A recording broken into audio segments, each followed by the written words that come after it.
In the coming days, a member of the K-pop supergroup will report for military duty. Despite bringing billions of dollars to South Korea's economy and having adoring fans around the world, male K-pop performers still have to serve in the military. It's fueling a growing debate over whether they should be exempt. ABC's Joohee Cho has the details from Seoul. There are juggernauts in the world of K-pop. Boy bands like NCT, ENHYPEN, EXO, and of course, BTS.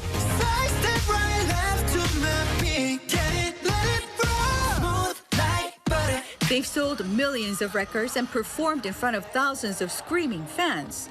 Their popularity driven by the ongoing global fascination with K-pop. But all of these bands must also face one of their biggest challenges, often happening at the height of their sweeping careers. Military conscription is mandatory for all South Korean men between the ages of 18 to 28. South Korea is living under the constant threat of a nuclear-equipped neighbor, North Korea, the two still technically at war since 1950. BTS's Jin is heading to the military after delaying conscription for 2 years past the maximum age limit, thanks to a change of law designed to buy time for music groups to carry on. The other members will soon follow suit, pushing them out of the public sphere at least until 2025. That leaves their future uncertain.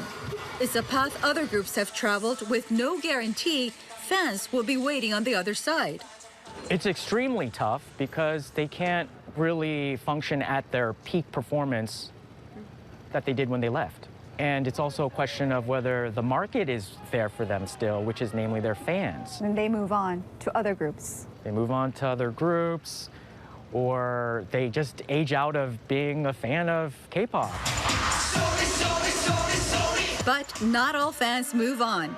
One K-pop comeback success story, Super Junior, a second-generation K-pop boy band that swept the global market in 2009 by storm with the hit track, Sorry, Sorry.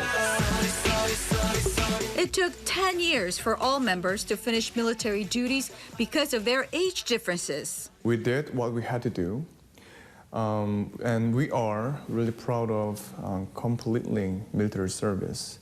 But yes, it was really tough because we couldn't be there for our fans as one wholesome team.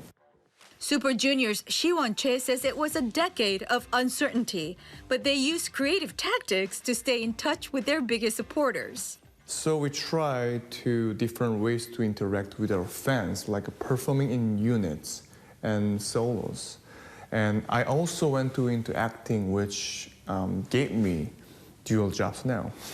Siwon is also a top lead actor, starring in shows like Revolutionary Love and dozens of other hit Korean and Chinese TV series and movies. It was difficult, but I've learned a lot. I've learned so much during military service. And I have so much respect for military and police force and serve my country. It was a reminder for us that hard work pays off. We can always count on each other. So we cannot wait to work on our new project or our next project. The extra exposure and connections with the fans may have helped. Super Junior is currently on a world tour. There are some exceptions to mandatory military service in South Korea. Distinguished fine arts performers do not have to serve, as well as athletes who earn medals. But K-pop idols don't fall in that category. Now Korean lawmakers are debating should artists like BTS and NCT also be exempted. The debate is widely divided. Lawmaker Han Gi-ho is calling for these exemption rules to be scrapped altogether with no exceptions. 지금 현재 북한이 미사일 가지고 위협을 하고 핵실험을 하고 또 포병을 가지고 위협을 하고 있는 상태에서 나라를 지켜야 될 인원들에 대해서 더 이상은 감축할 수 있는 인원이 없습니다. In addition to safety, arguments also center around the ideas of fairness and justice. It triggers many different nerves, so it is extremely sensitive. So people feel like it's not fair for me to have this great loss and trauma in my life if you don't go through it. But those in favor of idol exemption include lawmaker Kim Young-bae. He proposed a bill last September that will allow top boy band members to avoid mandatory military service. 순수 예술 분야는 42개 분야에서 이미 병역 혜택을 받고 있습니다.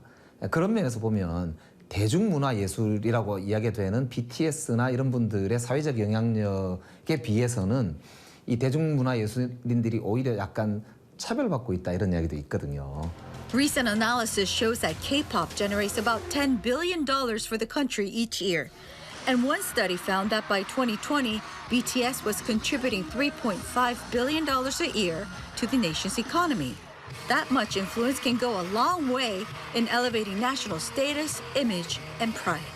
대한민국의 청년들이 전 세계적인 그런 문화 산업의 발전에도 상당히 기여할 수 있는 새로운 길이 창출되지 않을까 그런 기대도 있고요. 그래서 저는 우리 대한민국에게도 기회가 되고 우리 청년들의 미래에도 새로운 도전의 기회가 될 수 있다 이런 측면을 좀 강조드리고 싶습니다.